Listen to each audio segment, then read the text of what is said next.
ងថ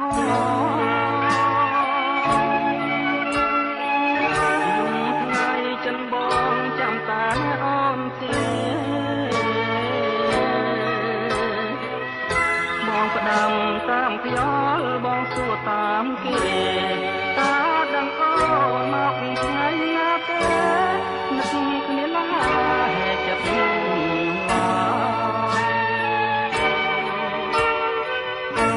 បងមើលតែ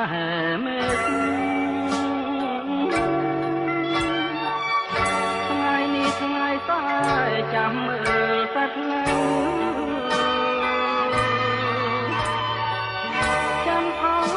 ពុត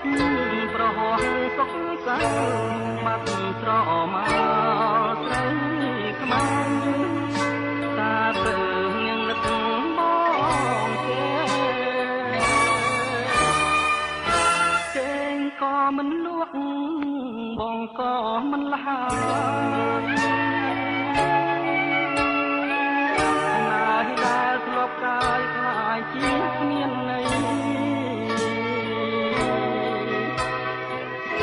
រឿងស្រស់ស្រស់ត្រណោះតែស្រីបងមកមើល